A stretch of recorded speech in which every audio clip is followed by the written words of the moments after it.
What's going on, everybody? Welcome to another video. Hope you're all doing well. As you saw in the title and thumbnail, we're going to be talking about $2.5 million made on Facebook, and that's not profit, that's revenue generated. But I'm here with my friend Noah Brewer. He owns a Facebook ad agency and has a lot of experience with that. So I posted on my Instagram recently today on my stories asking what questions would you ask somebody that has generated that much money with Facebook ads. So what we're going to be doing on this live stream is going over all the questions, not all of them, but a majority of the ones that were asked. And we want to focus on the detailed questions and not just the general questions. So I have like a ton of questions here on my Instagram. So before we get started, I want to make sure everything is going well on the live and that everything's running good. Let me know in the chat if everything's good. You can hear us, you can see us, and we'll go ahead and get started.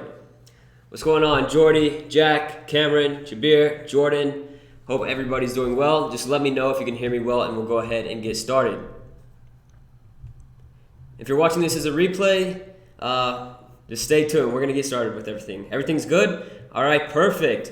So before we get started with everything and answering the questions, I want to just ask Noah real quick, or have him tell you guys sort of who he is and what he does. Just a quick introduction, like how old you are, and let's say what got you into business and Facebook ads. Yeah, so I mean, basically, I really just started out like pretty much just like everybody else, like not really knowing exactly what I was gonna do, or just kind of like I started maybe like 6 or 7 businesses before I made any money. Yeah.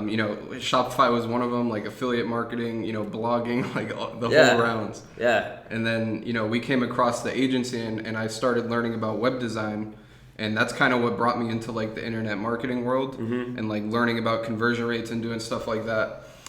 And that transferred into like we were getting clients for like $500, $1,000, whatever. But we really wanted something that was more consistent, not just like a one-time client. So that's what got me into Facebook ads, because it would be a service, as an agency that I could provide to people. And it provides, consistent revenue for an agency. It's not like web design where it's just like, one sale. So just to let people know, your agency is focused on e-commerce, like e-commerce stores. Yeah, well, we started out just simply doing like lead generation for like, network marketers, car dealerships, really anybody that we could talk to. Yeah.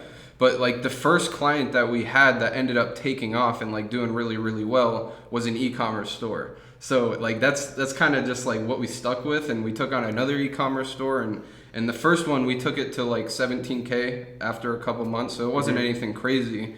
But the second one we took that to $800 a day within a week or so. So that's like when we knew like this is our move, like this is what we need to be doubling down on.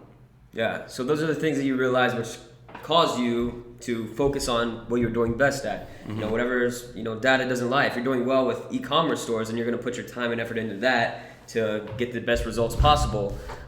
So obviously you're 18 years old. You've been into multiple businesses for a while, and you've learned a lot, lost a lot, and you've made some money, and now where you are now. First question, before we get into all the detailed questions, I want to ask, are you happy? Are you happy? This is a real question. I feel like a lot of people wonder, as far as just owning a business and working and not like going outside, like focusing just on your business, whether you're failing or you're making money. Like I wake up every morning like looking forward to my day. Like you can't not be happy. Like I feel like even if I still had nothing to my name, if I was working a job, if I was, I could be in the worst situation in life and I would still be happy. Like I don't think it's like a question of that, because like I used to be like emotional and stuff like that, but now I just think of things as like what's the problem and how do I solve it. Like I don't worry. I mean, like that song, like don't worry, like that song's fire. I like that. So really just focus on the mindset. Like also you said you couldn't do something like this without looking forward to it or liking it, like working these crazy work hours, like random times, bad sleep schedules, like you can't do that stuff. Like going to a job, you have a routine you have to follow. You go get your 8 hours of sleep, and you go to work, you come back, do whatever you want to do, and then go from there. But as an entrepreneur, your schedule is very on, off, this and that. It changes all the time. So, I envy the people that can like wake up in the morning, go to work for 8 hours, and then come home and feel accomplished.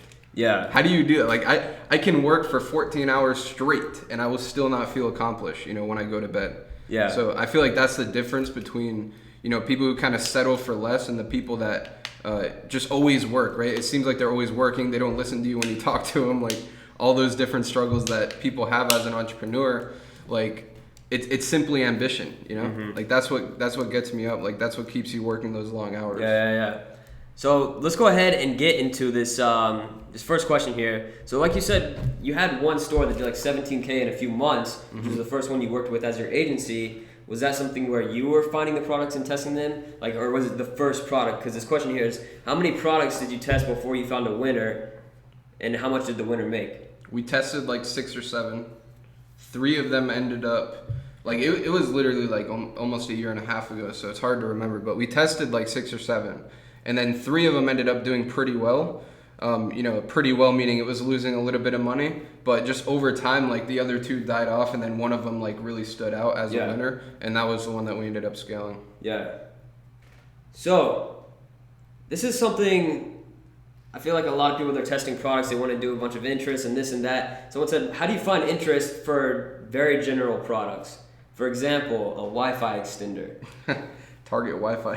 Target Wi-Fi, yeah. Like I started using Audience Insights by putting in, and like if you don't know what Audience Insights is, it's in your ads manager. You can go there in the top left, the first row there. And what I started doing was putting broad interest into the whatever it's called there on the left. You put in the broad interest. Like if I put Wi-Fi there, and then it would show all the demographics of the ages and genders and all that stuff, and then I would see what pages are most likely connected to people that are interested in Wi-Fi. Yeah, or you could just like you can throw Wi-Fi in the interest category when you're making the ad set, and then just click suggestions.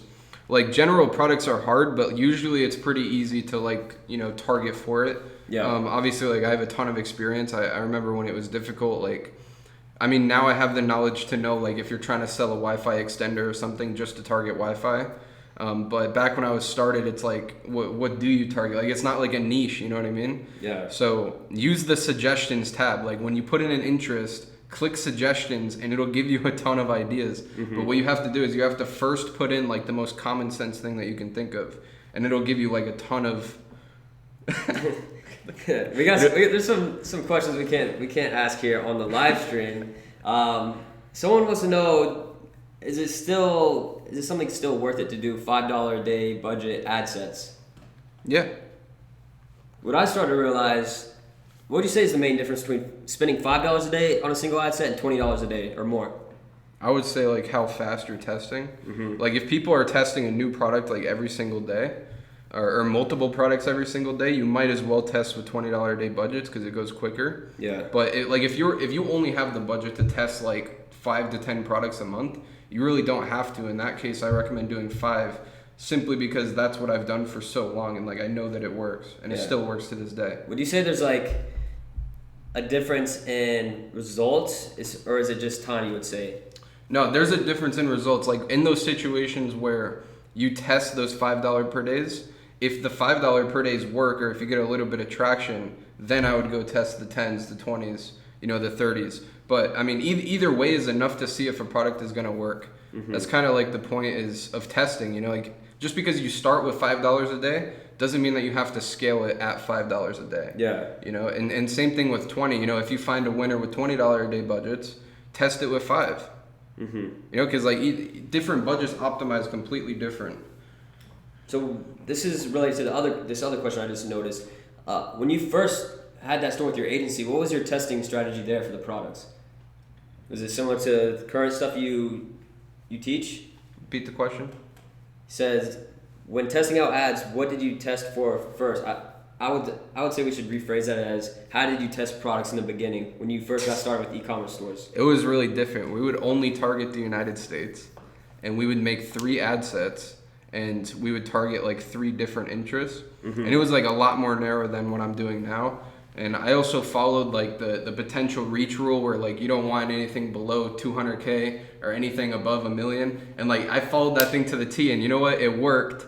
But like around like May of last year, I started testing the worldwide, and that was like the new juice. You know, Yeah, that was working so much better, and it also allowed you to get data from like so many different countries, which really helped later on. So the strategy that I used when I first started is completely different than what I use now. Yeah, and this is sort of like a general. It doesn't really specifically to e-commerce, but what would you say separates the people that are successful? And this is broad, but it could be successful in any way. Successful people and non-successful people. Ambition. Yeah. Like I you know how Gary Vee talks about DNA? Yeah. Which I don't believe in that. I think everybody's born with ambition, but it gets drained out of them By just like the like growing up, school systems. And I'm not talking crap about school, but it's more about the people that go to school. Like the stuff that they talk about. Like it just gets drained out of them, and by the time they hit 15, 16, like when they have to make key decisions, like do I get a job, do I go to college, like those types of decisions, they're so drained from like all that ambition being sucked out of them. Yeah. Like I know one time, like I was listening over to like a parent and their kid talk, and he was saying like, I want to go to like it was like Princeton or something, like a nice college, right? And she was like, oh, like be realistic. Like that's what I'm talking about. Yeah. Like it kills the ambition. That's true. But some people have the ambition, just like that little bit of ambition left, to find a way out of that. Like they have the ambition to go out and like rebuild that ambition, like build that muscle. And I think that's the difference, because people ask like the common question, like how much money do you need to get started? And if you ask that question, your mind's in the wrong place, because you're thinking that there's like a certain amount of work or a certain amount of number that it's going to take you to be successful, and there really isn't. The right mindset is just to say, I'm going to do it.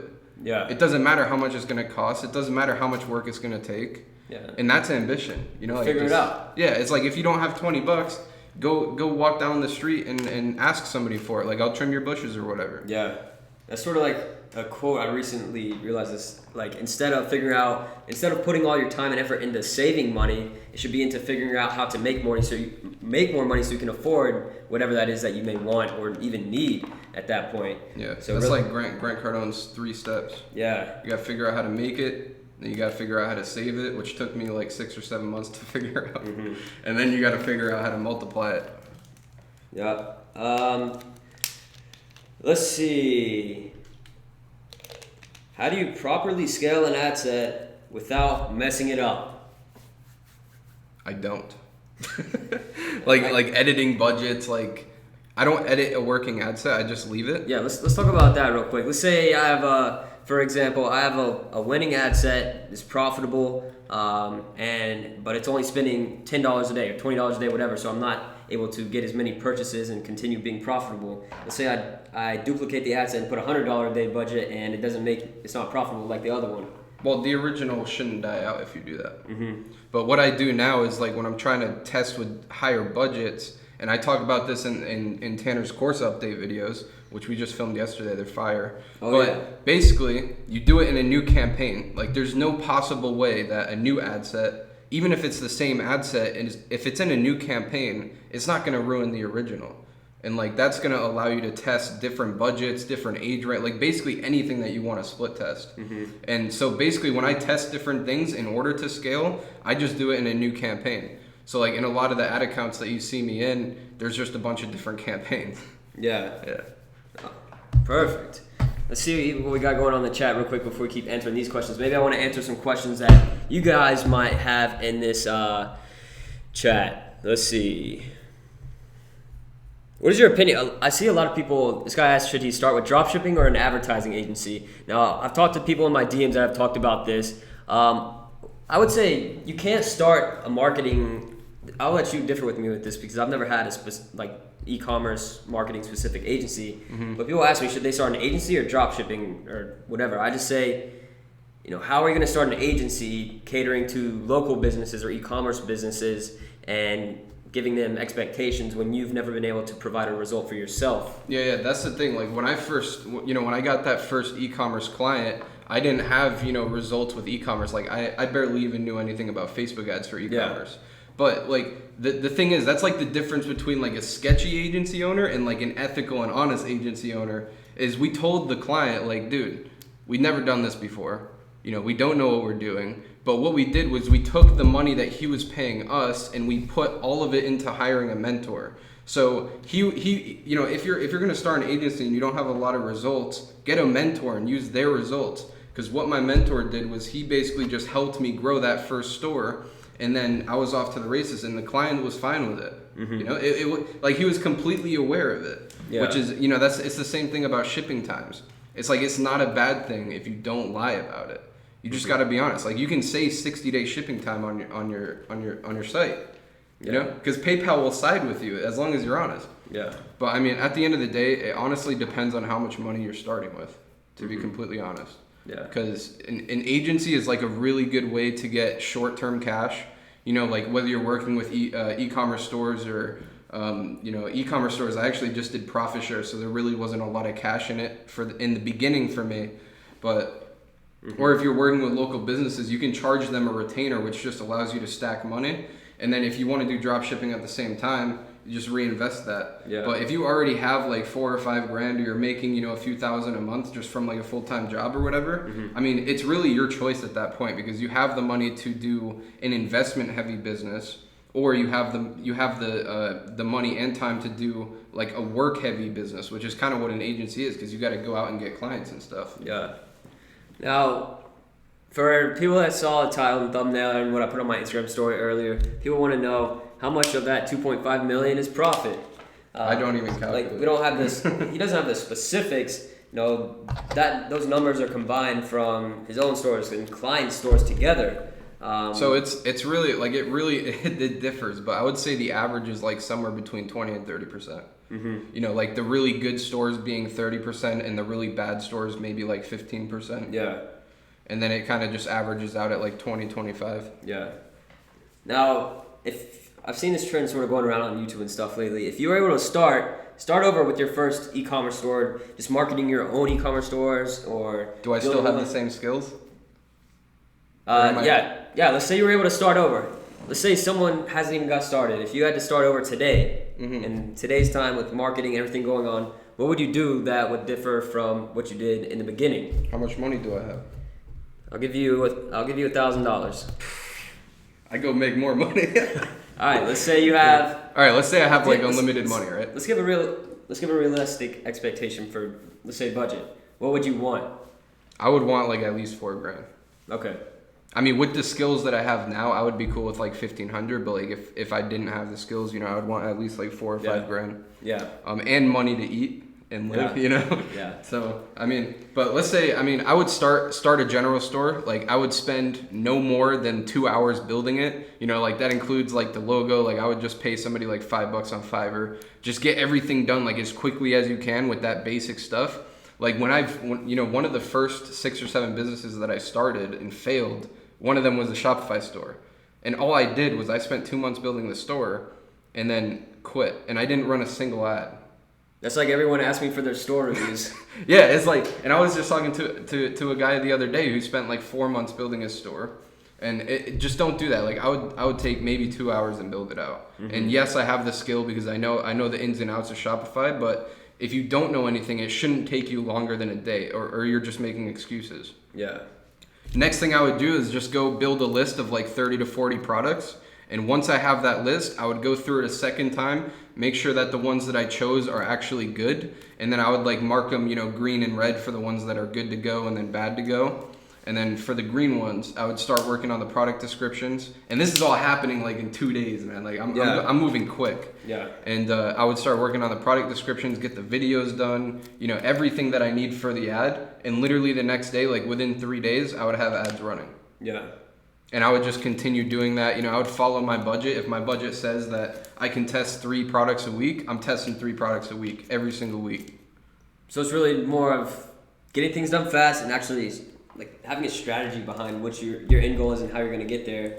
I say a lot, like you need to be focused on the right things. Like your store is not the thing that's going to make you successful in the beginning, right? Like any product can sell on any store, and it's a bold claim, but I've tested it. Like I've held competitions where who can make the most ugliest store with the most weirdest name be successful. And there were a lot of contestants, and the dumbest store names actually worked. So I don't focus on that stuff. I just want to get to product testing, and I want to get to scaling. That's the stuff that's going to make you the money. Mm-hmm. And that's where I'm going to invest most of my time. Yeah.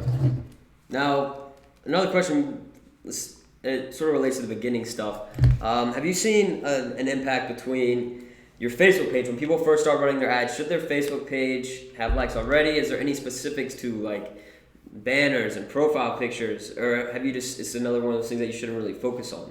You can put your logo on the profile picture. That's pretty much it. Yeah. Like, don't worry about social proof or anything. Like, if they're not going to buy it, they're not going to buy it if you have 10,000 likes. Yeah.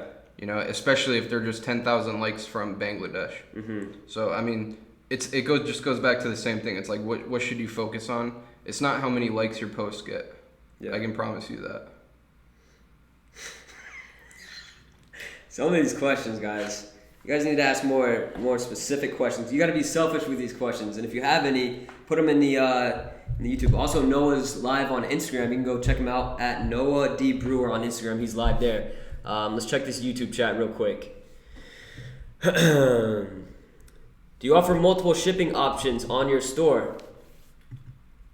Free shipping.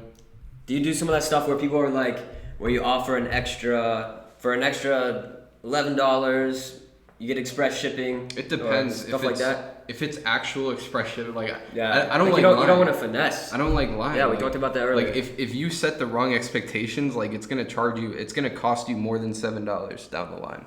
It's also another thing I see. What causes a lot of downfalls for people that start dropshipping. They hear about it, they see the success. Maybe they see this video title and thumbnail, $2.5 million at 18 years old. Yes, that's crazy, but he didn't go in with the expectation of making that quick. You know, he's been trying different businesses for years and was able to scale it. Like, how long has it been since you started the agency? Like, I was actually doing the web design like a year and a half before I even got into e-commerce. Yeah. So I mean, it's stuff that takes time. I see people going to dropshipping with the mindset of, all right, I'm gonna start making $1,000 the next day. You know, expecting a result that can't be. Bro, so many people talk like that's like the normal thing. It's not normal. It's not normal at all, especially like Shopify, because it's online and all you gotta do is run ads. Like, people do it, yes, but it doesn't mean that that's what you should base like your budget on. Like, I hear people saying that you can start Shopify with $200.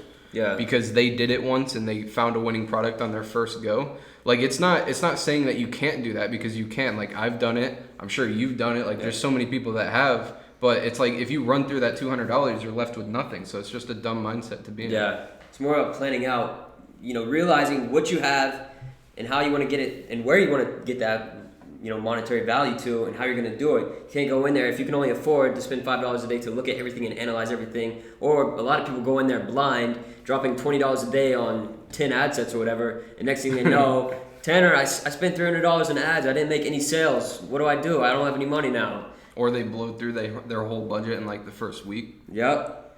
That's what happens. Let's see. This guy says, someone asked for a store review in the store review in there. It's fine. It says, run ads. Is the new version of NGE better? Next Generation E-Commerce. I launched that course in August, and we had Noah in there. I flew him out here to film Facebook ad videos, and everybody in there was asking for new videos with Noah. So that's why he's here. He's here at my place in North Carolina, filming new videos that will be updated on March 3rd. If you're already in there, the content will be updated automatically. And if you're not in there already, I suggest you be in there, because he's not the only guest in there. We have over 5 guests. The top link in the description is available for 5 people for the pre-launch price, because March 3rd, I'm going to be relaunching it with all the new content, including a case study from one of my students. But back to these questions. Let's see. Creative and ad copy best tips. That's a broad question, but what I want to say, we should ask pictures versus videos. I know you were talking about this earlier. What is your take on that? Using an image ad and a video ad. And we should give like some product examples. Yeah, it depends on the product. I mean, it's like, if you have a product that you need a video to sell, then you need a video. Because it shows like the certain characteristics of it and what it does. Here's the example that I was using. Like, if you have something that, it's like a razor that like it pulls out hair in a unique way or something, you're gonna want a video of it showing, you know, the person using it on their arm or whatever, to show like how it works. You don't want just like a picture of like a razor, because nobody's gonna know like what's special about it. And what the Also, this product right here, we can't show it. It's on his computer, but it's one of those little charger things, like the little animal rubber things that go on the end of your charger. So it looks funny. Like that was something I actually did with influencers when it was popular last summer, and I just used pictures. Like there's only so much you can do with the video ad for a little charger. Yeah, piece. that's what I was saying. Is like if it needs a video, make a video for it. If it can be sold with an image, like if it's just like this water bottle. Right? Like you're trying to drop ship this water bottle. All you need to do is go outside, hopefully it's snowy. If it's not, grab a bucket of ice, throw this thing in the freezer, get some condensation around it, make it look really nice. Okay, make it look really thirsty or thirst quenching or whatever. Take a nice picture of it, okay? Because that's what they're buying. Like it's water. How are you gonna sell water? It's just water. But it's the bottle. Look how cool the bottle is, right? I'm not gonna make a video like, zooming in on the water. Like it's weird. So I want to ask, did you ever recreate an ad, or maybe re-ed, I would say, after the conversion started to decrease? Yeah. Like it kind of happens like after a couple months or a few 100,000 people seeing the ad, your conversion rate goes down. And like the main reason of that is because like Facebook works off of optimization. So there's like different groups of people that Facebook will show your ad to. And after you run through the best groups, it starts showing your ads to not the best groups, right? Like the people that they were avoiding in the beginning. So when you create a new ad, it kind of sparks up the, showing it to those original people again, which it's kind of like a form of retargeting in a way. But I mean, the people aren't really going to remember your brand or anything. But like testing new ad copies and ad creatives is something that I recommend doing. If you're like 2 or 3 months in, and you start to see like ad sets dying out and stuff, that's definitely something you want to do. Yeah. Also, another question right now. Someone asked something about lower ticket products, how to market them profitably. What is your take on that as far as everything right now? Everybody's saying high ticket, high ticket, high ticket. You still selling some low ticket stuff? The lowest ticket I have right now is like $40, so not really. $40 is the break-even point, the margin? Yeah, or no, the sell price. So what would you say about people that are trying to sell stuff that they sell for like 10 to 15, like under $20, and they have like a $10 or less margin? If it's gonna work, it better work, right? Like with higher margins, you can have like 1 or 2 sales in the first couple of days, and you're fine. Like you're chilling, you're still profitable. Yeah. But if your margin's $10, like it needs to work. Like it needs to get a cost per purchase under $10, which and with doing that's difficult consistently, I would say. I mean, not really if it's a good product. I have tested smaller margin products and I just move a lot quicker. Like if it's not booming after the first day, I'm gone. But what about for people that they don't want to spend a bunch of money. Let's say it has an $80 break even point. They don't want to have to wait and spend $800 in one ad set before seeing that they can make a sale. And why would you? It's not. I mean, I only spend $100 per product that I test. I mean, maybe between $100 and $140. Even with a $500 product. So what key points are you looking for? A sale or two in the first couple of days. I mean, it depends on the margin. Based on per ad set or overall? Like overall for like the whole campaign. Because if you're talking about like $100 product, I would expect like 2 or 3 sales in the first 3 days. Like basically at least breaking even in the first few days. Most higher ticket winners, they'll be profitable in the first few days. Yeah. So those are kind of like the key points. If you're 2 days in and you only have 1 sale, doesn't matter what your margin is, the product is probably not a winner, and that 1 sale is probably just like a one-off. And this is based off of like what testing strategy? This is based off of just my own experience. I mean, yeah, a lot of testing and just like me analyzing the results and just seeing, looking at patterns and stuff. Like what kind of what should we be looking for? Like people in their columns, should they be looking at link clicks? Oh, you mean columns? Or column, yeah, that's what I would say, columns. I think, well, I pretty much only look at amount spent, reach, link clicks, and then add to carts, checkouts initiated, and then purchases, cost per purchase, website conversion value, or the purchase conversion value, and then ROAS. Those are like the only ones. Yeah. And reach just tells me, well, amount spent, I mean, that's obvious. Reach just tells me if the ad is reaching people properly. Like if I spend $5 on worldwide, and it only reaches 100 people, I know something's wrong, because usually it's supposed to reach between like 1,000 and 2,000. Yeah. And then link clicks just tells me like how interested people are in it, but at the same time, not really. I more use add to carts and checkouts to tell me that type of information. Mm-hmm. But at the end of the day, the most important thing is the purchases and the cost per purchase. Because you can have a ton of add to carts, it doesn't mean anything. Yeah. It could just mean that Facebook is showing your people to a bunch of window shoppers. Mm-hmm. Just people who are just going to go on your site and add to cart but never buy. Which is actually a worse sign than having no add to carts at all. Yeah. Oh, look, Dennis. Let's see. Can I send you $1? You have to DM Noah to see if you can send him $1. Do you use manual bidding? No. No manual bidding? Nope. You've tried it? You don't like it? Yeah, every time I try it, it's always like double or triple the cost per purchase of my strategy, so I just stick to what I'm doing. Mm-hmm. I was on a call with someone today, talking to him and helping him set up his ads. And he asked me, he's like, yeah, I've been watching these other people's videos. They say I should do page post engagement before I start running for conversions. Is that something I should do? Is that something I shouldn't do? And in my opinion, what I told him is sort of like what you said about the Facebook page. Mm-hmm. I said, like, as time goes on, either way, you're going to get, even if you're optimizing for conversions, you're still going to get likes and comments and stuff like that over time. What would you say? I just can't listen to that stuff because I've seen it firsthand. Mm-hmm. Like, I've seen products literally make $1,500 in sales on their first day, Mm-hmm. and the post will have 2 likes Yeah. and no comments or like nothing. Yeah. And I've also seen a product that has done 250K in sales with like 200 likes on the post in total, because just we were optimizing for purchase, not engagement. So we just got a bunch of purchases, but we didn't get the engagements. Oh no, we had no social proof. Well, it doesn't matter. Yeah. I feel like this is another question sort of related to mindset. Should I end university to be a millionaire? So quick background on me and Noah's education.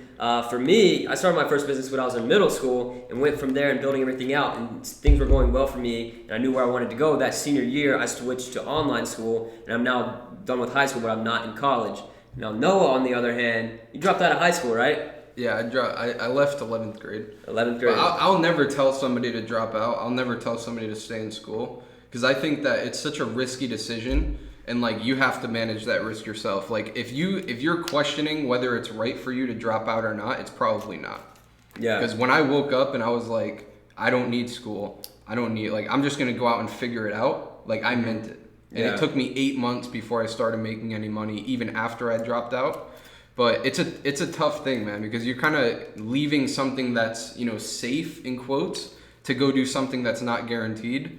And, you just have to make that risk for yourself. Yeah, like for me, my parents wouldn't let me switch to online school until like I could prove to them that, look, I'm already making money, I'm doing this. And with this extra amount of time, 8 hours a day or however long school is, taking that giant chunk out of my day and using it for something productive that benefits me and my businesses is something that would help me. And it took them, however many years. I was 13. I switched to online school when I was 16. So I would say if you can manage to, make money on your own when you're in university, and it's enough to, cover yourself at least for living expenses, and you really want to go all in on it, then, like I said, I can't give advice to drop out or not drop out. Like there's so many variables involved with your situation. It's what such are you a doing big right now? decision. Yeah.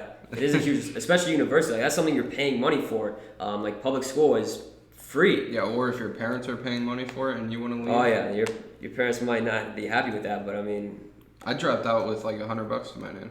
what did your parents think about that? Because you had to have your parents they had to sign off on it, right? To drop Yeah, out? so I was only 16, but I don't know, man. It was like a question of do I wait until I start making money, right? But then I had the thing in the back of my mind, which is what if the reason that you're still in school and not making money is because you're in school? So it's I wanted to be able to turn 18 and make my own decisions. And if I'm looking in the past and saying let's say I'm still a failure at age 18, which I'm already 18, but I'm talking about in the past tense, then I don't want to blame anything. I don't want to blame my mom. You know what I mean? Yeah. I don't want to look at my mom and say I'm still not successful because you made me stay in school. And I just had that conversation with her. like I don't want to blame anything except for myself. And I feel like school was something that was holding me back, and something that it would have been an unanswered question, you know, like if I did drop out, would I be successful by now? And I didn't want that like at all. Yeah. So I really had to beat that into my mom and just talk to her. It took a lot of conversation, maybe like 3 hours a day for like 3 weeks, just telling her like what my plan is, you know, stuff like that. And it was. So it was hard to convince her. Like, that's something difficult. Like imagine being a parent and your kid telling you want to drop out. Yeah, I mean, but it was. I was also doing door-to-door sales like after school. That's effort. Like that's something we were talking about. We were at the grocery store today, and there's Girl Scouts out there selling Girl Scout cookies. Now they aren't getting paid for that. Like they don't get like commission. I mean, they get like their troop gets paid because they're Girl Scouts. But like that's something they're out there. They're basically teaching themselves sales by everybody walking by. Hey, you wanna buy some cookies? And having the confidence at a young age, like. You doing door-to-door is a lot different than Girl Scouts, because Girl Scouts most of the time is parents pushing their kids just to do, extracurricular stuff. That's what I saw when I was in high school and stuff. My parents, as well as, different adults around me teaching stuff, they're pushing you all the time to do extracurricular stuff, like going to clubs and stuff like that, so you can have a good, what do you call it, resume when you go to college. So when you apply, you can show that you did this and this, so you're more valuable. And for me, I was like, okay, so I started an entrepreneur club. That was like sophomore year of high school. I started an entrepreneur club. I'll just bring in local entrepreneurs that I met, and I'll have them speak to different students that would come to my club. And like sometimes like one person would come to the club. Sometimes like there would be like 10 people. Isn't that your up and coming entrepreneurs? Yeah, up and coming entrepreneurs. My Facebook group that has like 18,000 members. That started way before as the entrepreneur club. But yeah, I mean that was just one thing I did. Let's see, a couple more questions on here, and then I'm going to switch over just to answering questions directly on YouTube, and maybe some people that have questions on Noah's Instagram live stream.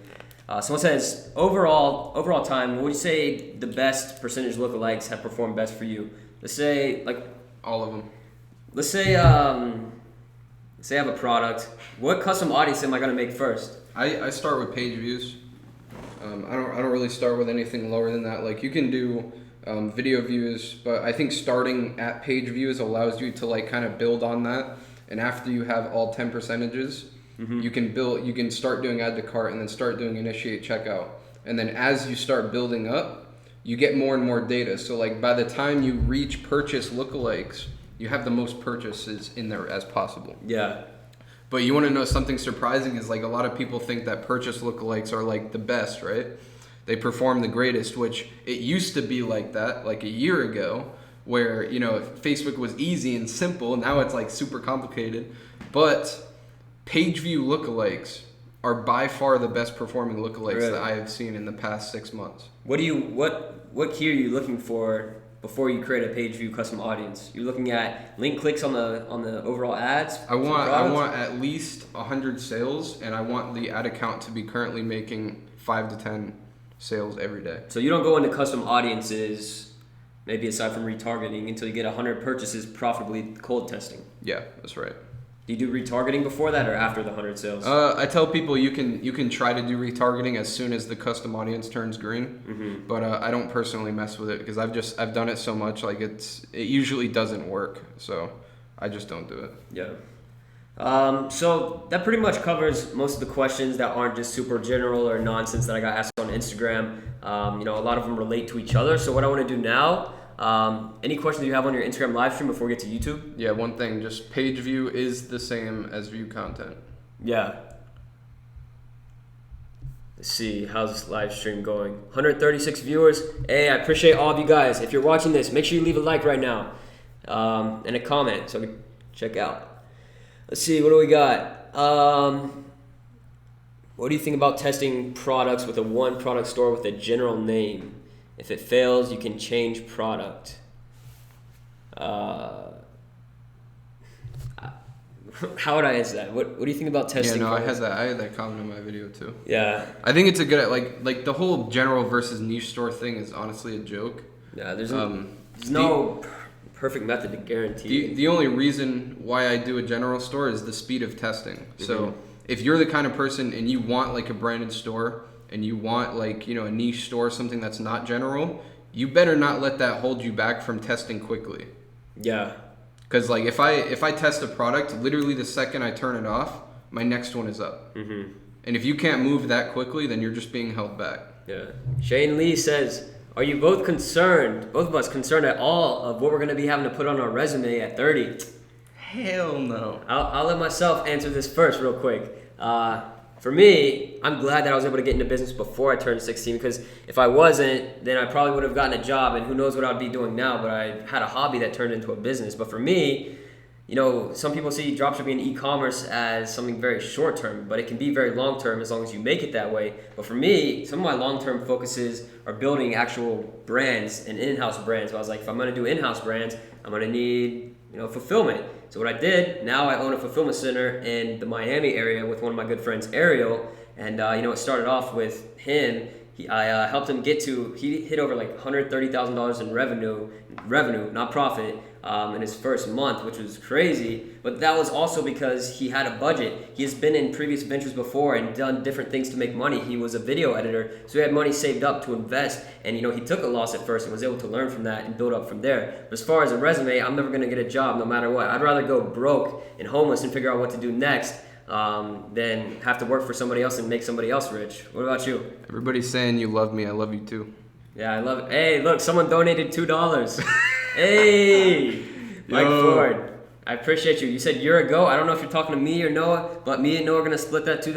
I'll give him $1. So I appreciate that. We'll go get some McChickens, man. Yeah, I appreciate that. Yeah, no, I think it's a funny quote, and I told my mom this. She's, you know, because obviously she's like concerned about that. Yeah. And I told her like I dropped out so I could start building a resume. Like a real resume.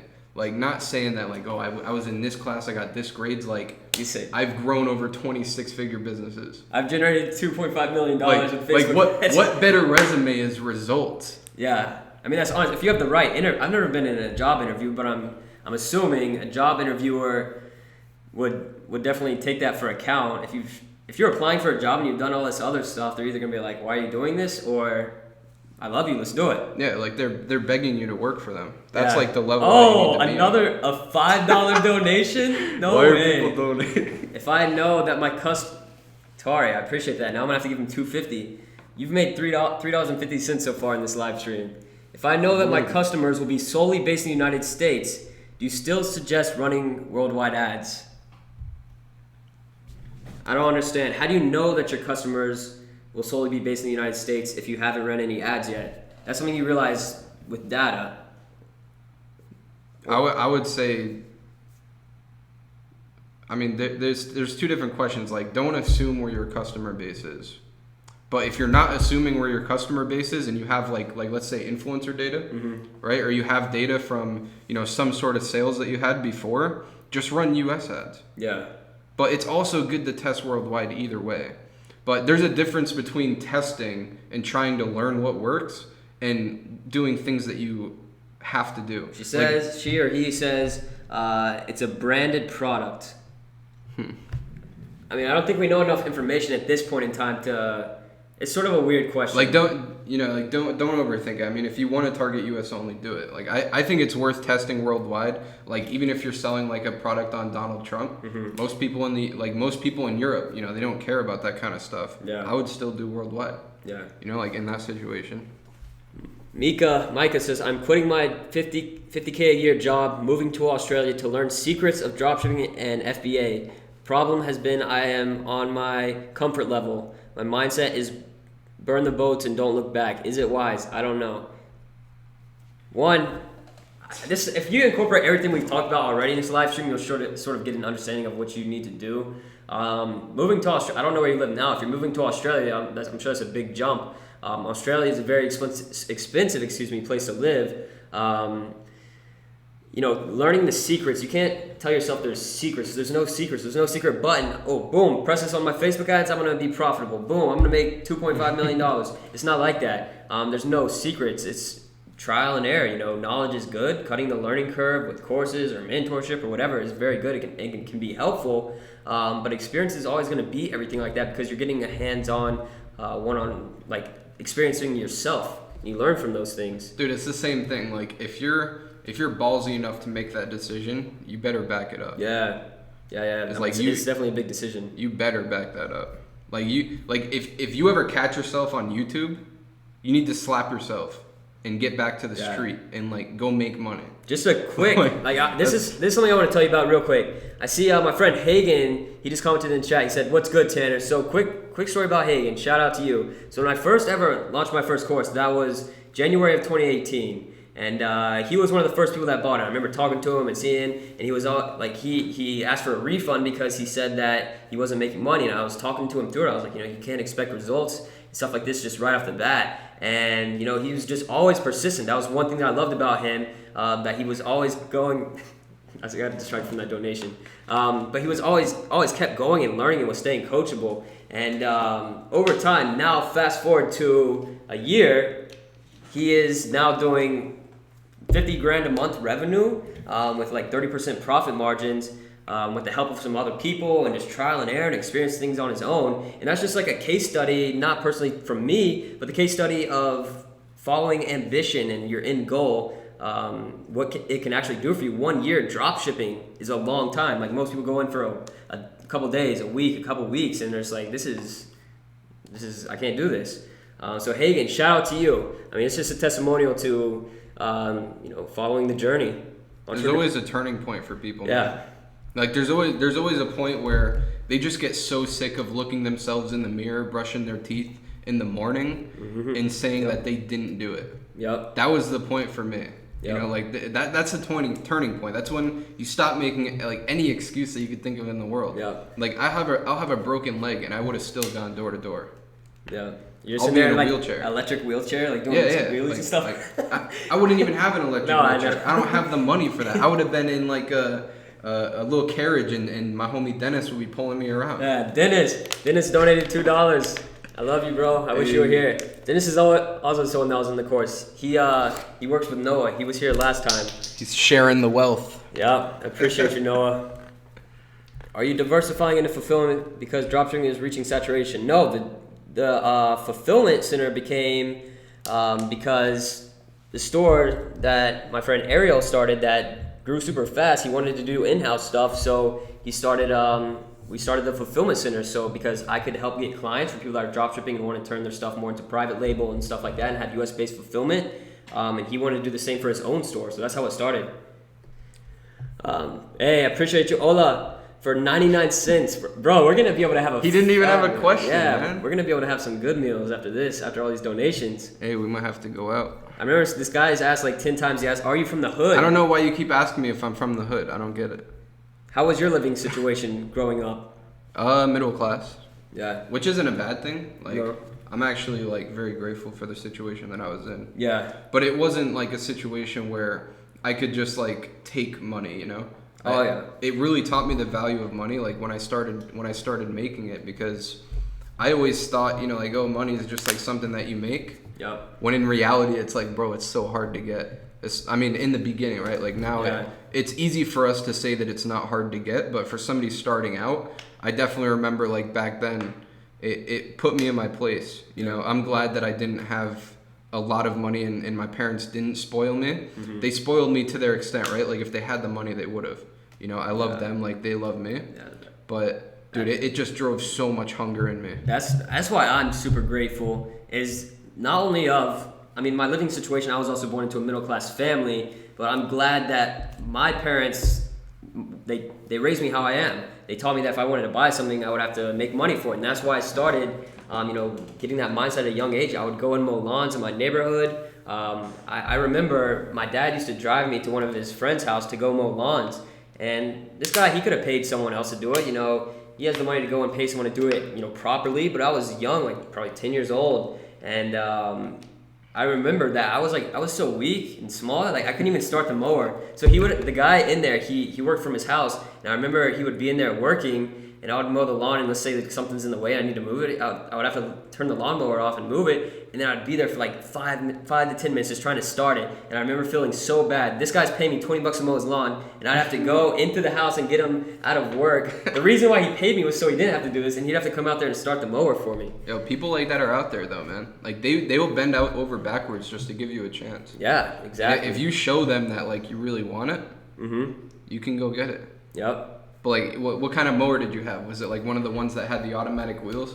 Yeah, it did have the wheels in the front. I didn't use the mower. It was his mower though. Oh, okay. Yeah. I had to borrow my mom's. Yeah, I remember that. And it didn't even have the rotating wheels. I had to push it, and I had to walk it to wherever I was mowing. Yep. 133 people still watching. 135. I appreciate you guys. Make sure you leave a like on the stream.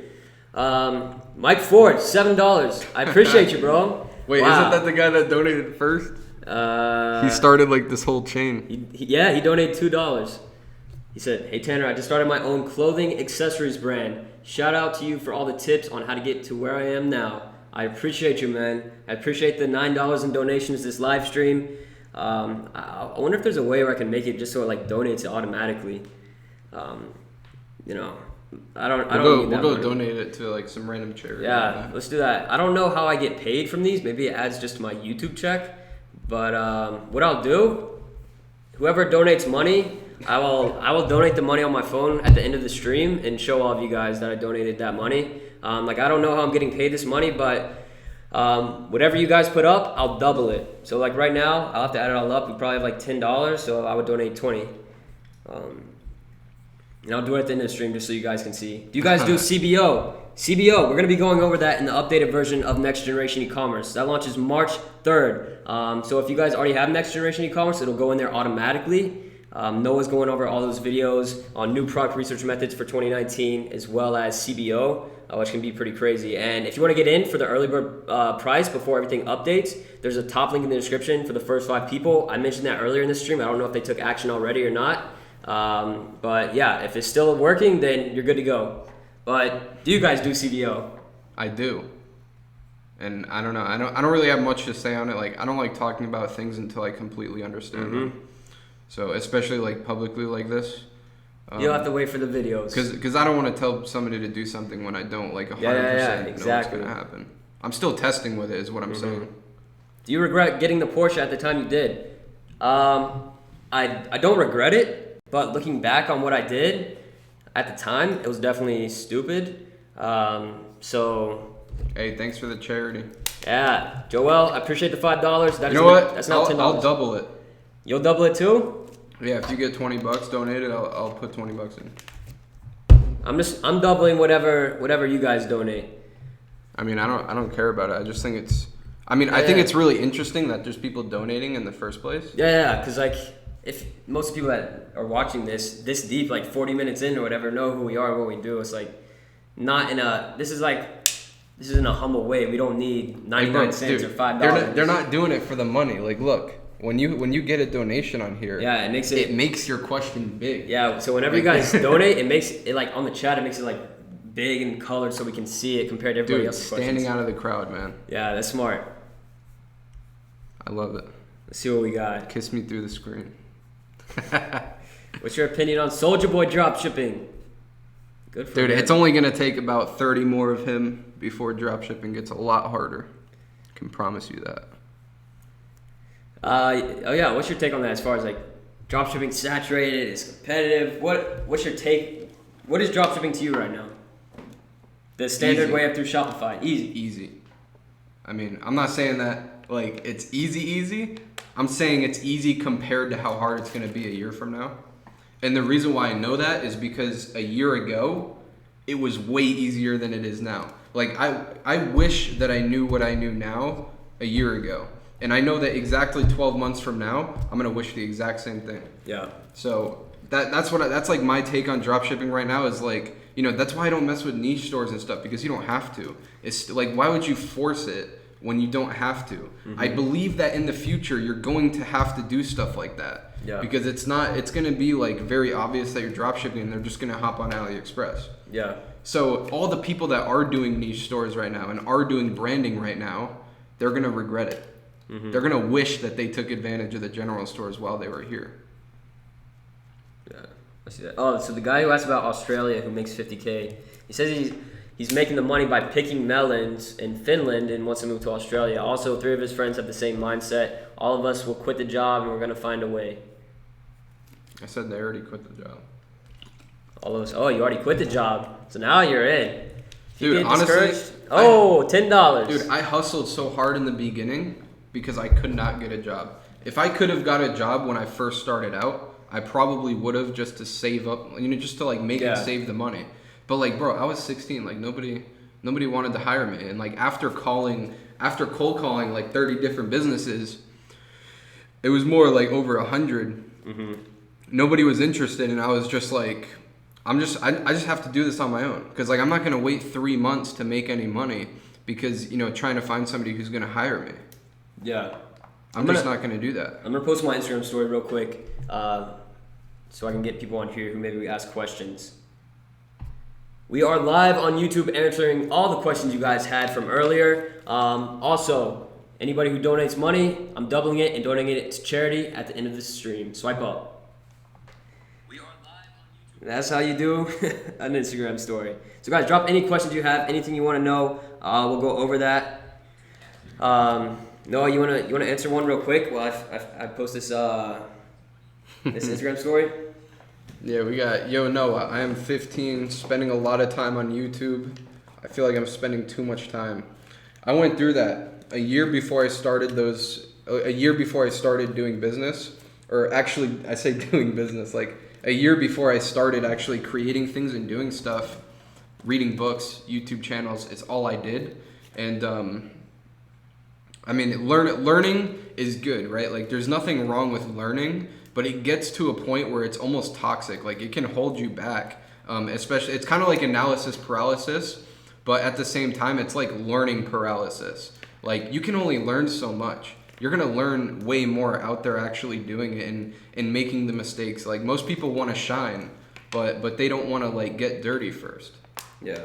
And you have to get dirty before you can shine. Like it doesn't matter how much you know. If you've never done anything, it doesn't matter. You start learning when you start doing. And I mean, maybe you just need somebody to tell you that. Whether your first step is like going out and starting a store, going out and mowing a lawn. Like for me, it was mowing a lawn, man. Yeah. Like that took my ego from here, or like for you guys, it's like up here down to here. Working for 6 hours, mowing a lawn just to make $10. My ego was gone, man. Like I didn't. There was it tore me apart. Like it made me feel horrible. But at the same time, it built me. Yeah. That was like the time when it was like, put down the book, shut the computer, and just do stuff. And that, that first $10 that I made, which they ended up giving me 20 because they felt bad. But like that first $20 started it all. Like within the first 2 months after that, I made 20 grand. Yeah. I realized when I first started my businesses and started making money, my only goals, like my main top goals were materialistic things. Like I wanted to get a Ferrari, I wanted to get a Porsche, I wanted that for so long, and all these things. And then once I made enough to get that thing, I got it, but I'm not gonna be like stereotypical and cheesy, like, yeah, but I realized that's not what it's about, it's not what you need. Cars are something I enjoy and I have a hobby for, so I'm glad I did it. But at the same time, I realized that instead of prioritizing my goals based off of materialistic things, it needs to be things based off of logic and emotions, things that I'm attached to. Maybe it's posting videos to provide value. That's something that I should prioritize more than figuring out how can I make money off my YouTube channel to buy a new car. I need to focus more on what's important to other people, because the only way to be remembered in this world, you're not going to be remembered based off of owning a Porsche, but I may be remembered for helping other people, start businesses online. So I may remember, the first business I started was, because Tanner told me to. Maybe it wasn't successful, but at least I got you to take that step and you learn from it and were able to get to where you wanted to be later on.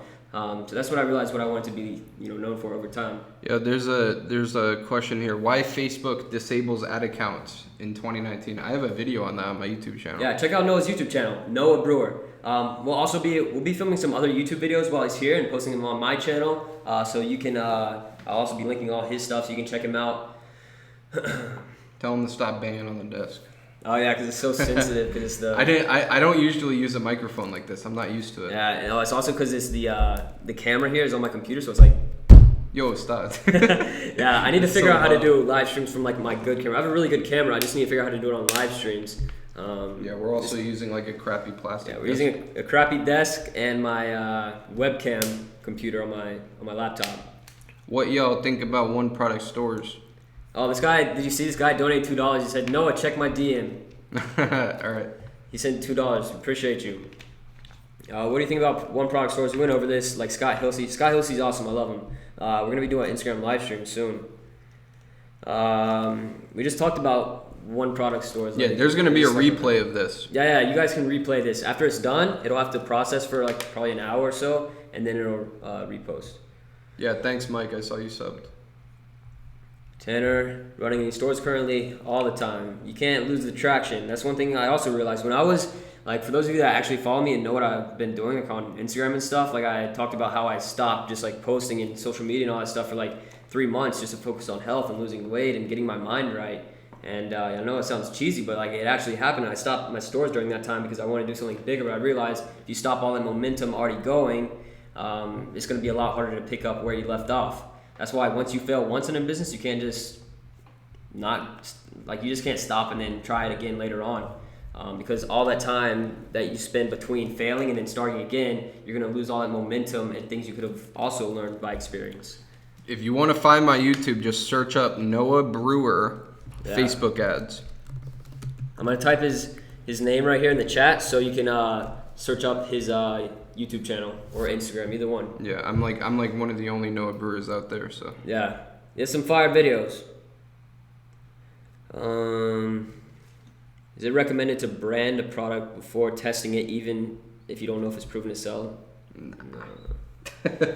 I mean, I know people that do that and do it good, but they've had, tens of stores that did good before. Like, as a beginner, if you do that, you're just going to be running around in circles. Yeah. Let me scroll up here through some of these other ones. What makes Shopify dropshipping your favorite business structure? For me, the reason I first started was because of no inventory. Like that was the biggest thing. That's why so many people have tried it and failed, or tried and kept going. Is that low startup cost is something that a lot of people. That's like one of the most appealing things about it. But there's also cons to it. That's why like a lot of people that do very well with dropshipping, transition into private label or United States-based fulfillment, so they can have quality control and all that stuff. Also, communication with suppliers can be very important for you. Instead of just fulfilling all your orders on AliExpress, actually talking to your supplier and telling them what you're doing, and can you please process this faster than before? Make sure all this stuff's quality, and then you'll have a better relationship from there, even if you want to buy inventory later on. I don't know anything about Pinterest ads. Pinterest ads, man. Does Patrick do that? I got like 3 random sales, like high ticket product, $250 product, like $120 margin. I got 3 random sales out of nowhere. I wasn't running any ads or anything, and we didn't know why. and the link clicks came from Pinterest, and we traced it back to this woman that had maybe 500 followers on Pinterest, and she shared, like she pinned one of our products, and the sales came from Pinterest. Like them looking, like your link was on there? Yeah. So you had a Pinterest account for your store? Dude, every Pinterest post has a link in it to a store. Wow, we need to find some Pinterest influencers. I know. Didn't I text you? I was like, yo, do you know anybody who does Pinterest Maybe, ads? I don't remember. Wow. Pinterest generates me the longest traffic sessions every time. Yeah, Pinterest is definitely interesting. I've already made money off of it, and I don't even know anything about it. Do they have an actual like advertising platform, or is it just like influencers? Yeah, they have an advertising platform. I didn't look too much into it. You can make your own post and promote. That's interesting. Mm-hmm. That was high ticket stuff, right? Yeah. Like my only objection to stuff like that is like I only focus on Facebook ads. If I start doing that, it's gonna take focus away from Facebook ads. Yeah. But I mean, I want to look more into it. Yeah. $3. Let's go. Appreciate you, David. Do you think scaling clients by run ads for each? Should you scale ads by Going country by country? I do worldwide. Like, if you want, just retype that question, like reword it, because I don't really understand it. What countries do you exclude when doing worldwide? Afghanistan. I have a list. I don't really remember them. I just copy and paste it. But it's like Afghanistan, India, Bangladesh, Malaysia, Mexico. I exclude Mexico because of fraud orders. What's in Pakistan? Yep. I feel like there's one or two I'm missing, but I have the list on my product testing video on my channel, so Yep. you can just go there and copy it. Where's the donation link? I don't know how donations work on here. Yeah, I didn't even know that you could. I really had no idea. I remember doing live streams before, and someone would like donate $1 and stuff. But I'm not sure exactly how it works. But yeah, we're gonna be doubling it and donating it at the end. We gotta figure out what charity we're gonna donate to, because like a lot of charities take a big percentage, and you just give it to like the employees. So we have to figure out something that's. Can you see this comment? Yes. Oh, I see how the donation works right here in the chat. Oh yeah. I think in the chat at the bottom left, it has like an emoji button and a $sign. Bro, YouTube's getting into that. They saw Twitch making all that money. I think it's been there though. I remember it happened like when I did a live stream like a year ago. This guy's promoting. How long videos. did it make you to make your first $1,000? You don't want to know. I mean, first $1,000 in total. Because my first business before he was even making money was just posting on social media, like themed accounts on Vine, like the 6-second video app when it was popular. That's what I started out doing.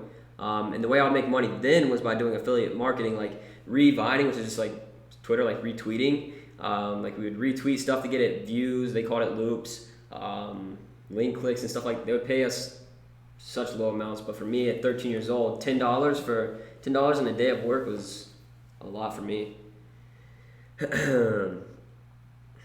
Thanks for doing this live. Much appreciated. Yeah, I appreciate you. Watch the vid for charity. Let's see, we have 132 people still watching. We're at an hour and 6 minutes deep into this. We're probably not going to stay on here too much longer. Me and Noah got stuff to do. We got to finish filming videos for next generation e-commerce. We got to finish YouTube videos. We got our own different stuff to do. I want to answer this question right here. How long did it take you to have your first 10K month? I want to tie it into the first $1,000 thing, because I want to see if it's like this for you. Yeah, go ahead. I made 10K in a month, 30 days after I made my first $100.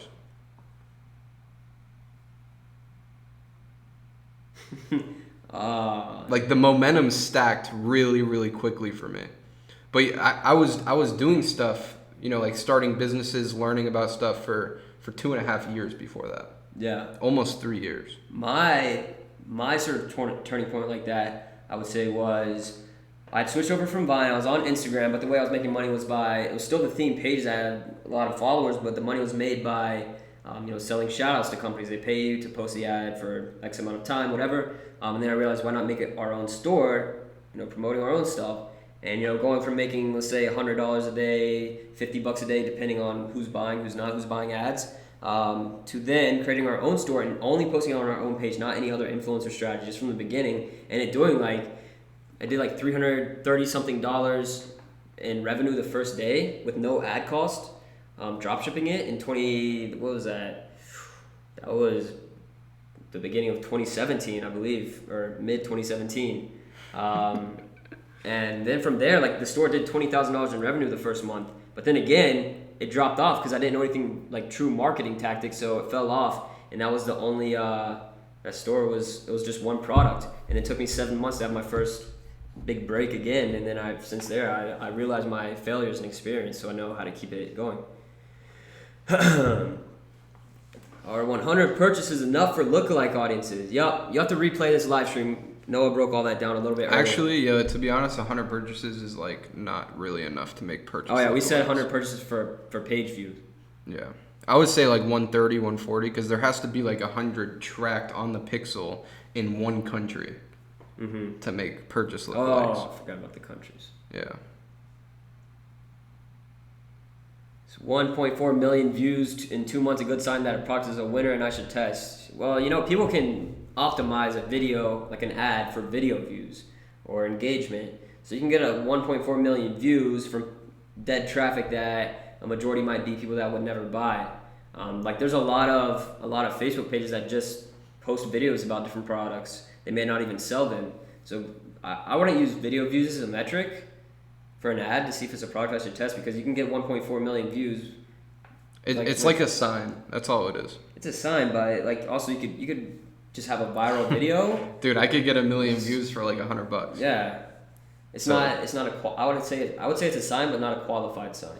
There's like numerous different ways that you can check if a product is working for somebody. Like, can you guys pause? I gotta go to the bathroom. Hey, me too. I've been holding it. You got any Vine videos, Tanner? Probably somewhere. My Vine videos weren't of me. They were like themed things, like sports clips and things like that. Let's see. I'm gonna go ahead. The stream will be uploaded a little, maybe a couple hours after. How do you get 1 million views for $100? Bangladesh. I'm gonna add up these. Oh shoot! Start screen recording. I'm gonna add up these donations so I can go ahead and see how much I need to double and donate to charity. $5 from Tori, appreciate you. $2 from Dennis, I appreciate you, Dennis. Plus, let's just say another $1 from Ola. We're at $8. 8 plus 7 from Mike. I could probably just do this math in my head. It's very simple. Plus 5 from Joel. That's 20. Then 10 from Daniel. Damn. Daniel didn't even ask a question. He just donated $10. Wow, appreciate you. Plus 1 from Max. I appreciate you. Plus $2 from Tori again. Wow. All right, I think that's it. Oh, another one. Plus $2.99. 3 from David. Yo, by the way, I'm doubling whatever you guys put in. I'm doubling it. Oh shit! You double after I put it. How about that? No, I think it's great. I think helping people is like so amazing. All right, we have a total of $36. So how about I'll turn that into 70. And then I'll turn it into 100. So we'll both put in 36. Well, 36 times 36 isn't 70. I just sort of rounded it there. All right, if I do 36 plus 36 plus 36, that's $108. If me and Noah both put $36, that's $108 total. Yeah. Appreciate it. I love helping people. All right, where do I need to donate? I got to show you guys on the stream. I'll just PayPal you after. Let's see. Where do we need to donate, guys? Let me know some good places I should donate. I'm not going to separate the donations because it's only $108. So let me know. Let's do... I actually don't know that many charities. I only know like the big charities. One thing that... Let's see, what is this? Donate to my bank account? Jeez. My PayPal. People are going nuts, dude. Let me see what this is. I don't know. Maybe I should start doing giveaways. I used to do so many giveaways on my Instagram. Let's see, the Greater Cincinnati Foundation. You see, there's a lot of local. I want to donate to something not super specific, something that maybe. Bro, all right, listen. I'm gonna say. I think you're gonna think this is cool too. There's a company in Connecticut, Farmington, Connecticut, and they have a car show every year. Mm-hmm. And there's a lot of billionaires in Connecticut. Okay, so they everybody takes their nicest cars and they all meet up in a big field, and it's like this big car show, and they donate 100% of the money towards special education kids. Yeah. The Special Olympics. Go to the website right now. It's Dream Ride. What if I just donated directly to the Special Ed Foundation? Do it through Dream Ride, man. They don't take any percentage. I met the owner. He's like, I mean, the owner of that thing is already so rich. He literally just does it to, get the cars together. Yo, and at the car show, they bring like all the special ed kids in on a bus, and they let them run to their favorite car, and they get to choose which car they want to awesome. get. That's like something I saw in Miami. My friend George down there, they went to a racetrack, and like all the rich people took out their Lambos. George took his Lambo there, and they like kids that had diseases or maybe special ed kids, like they would go in the cars and they would just like slow laps around the track, just for enjoyment, hear the cars and see all that stuff. That's awesome.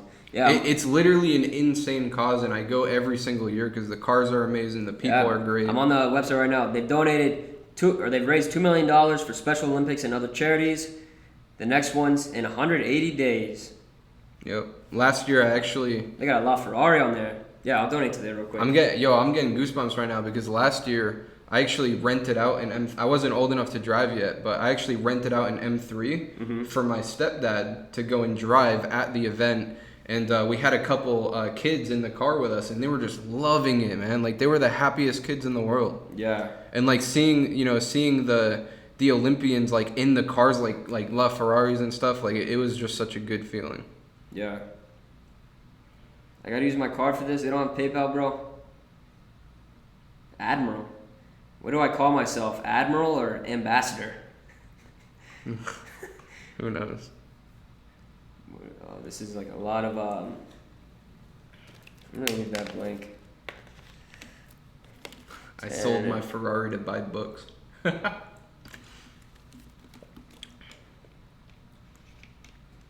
Gmail. I gotta enter a lot of information. This is why PayPal is easy. Abel, you need to chill, man. Your comments are getting blocked. Let's see. Here, talk to the people while I put all this stuff in.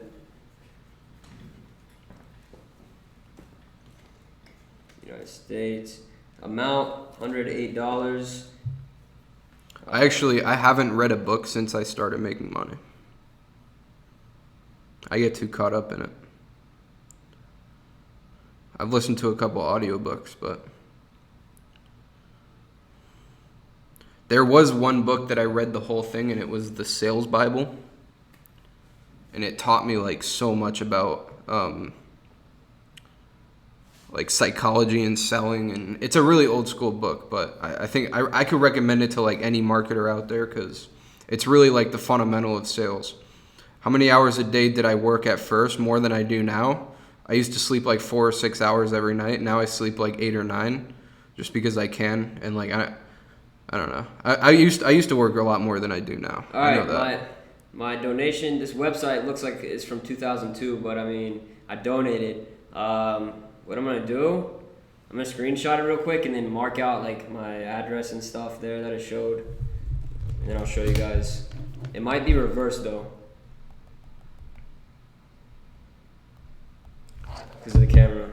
Hey, the guy telling me to Tori, send me a DM so that it puts you at the top, so I can just go check it out. All right, I'm gonna look at the camera while I do this. Let me know if you guys can see it or not. I think it's flipped on YouTube. For my camera, it shows it's flipped that I can't read it, but for you guys, it should. So where does it show the donation amount? Like right over here, I think. Yeah, it should show like 108. Let me know if you guys can read it.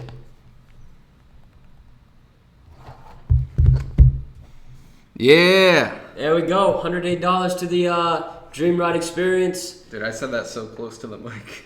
Oh look, I just got a notification too. That's good. So you guys can see it. Helping out Special Olympians and helping out people with Shopify. I love it. I'm going to wake up tomorrow feeling so good because of that. There we go. It says broken. It's backwards. Yeah, it's backwards because the camera flips. Sorry about that. If you want to make a donation, just go directly to them. What? Can you pull up their URL? It's a really good cause, man. I love them. Your phone is broken. It's backwards. It's just dreamride.org. That's literally all it is. Dreamride.org. If you want to check it out, Special Olympics, cars, all that stuff, check it out. It's pretty awesome. We just donated $108 there. Doritos Reactions, what's up? Thanks for putting that money to a good cause. Of course, appreciate you. Let's see. All right, guys. I think we're gonna. Abel. I think we're going to be done here. We've been on here for almost an hour and a half. We have 102 people watching. We're going to close this off. So once again, I appreciate all of you guys that were watching this and stay tuned and chatted with us, and especially the people that donated. Once again, Noah and I will be making some future videos while he's here, as well as he is featured in the updated Next Generation e-commerce program videos. So if you want to get in for the early bird price, that'll be the top link in the description. If you get in, I'll see you in the private group. And for the rest of you guys, if you have any questions, feel free to DM Noah on Instagram, DM me on Instagram, check him out on YouTube, and we'll see you guys later. Appreciate you guys. Make sure to like the video.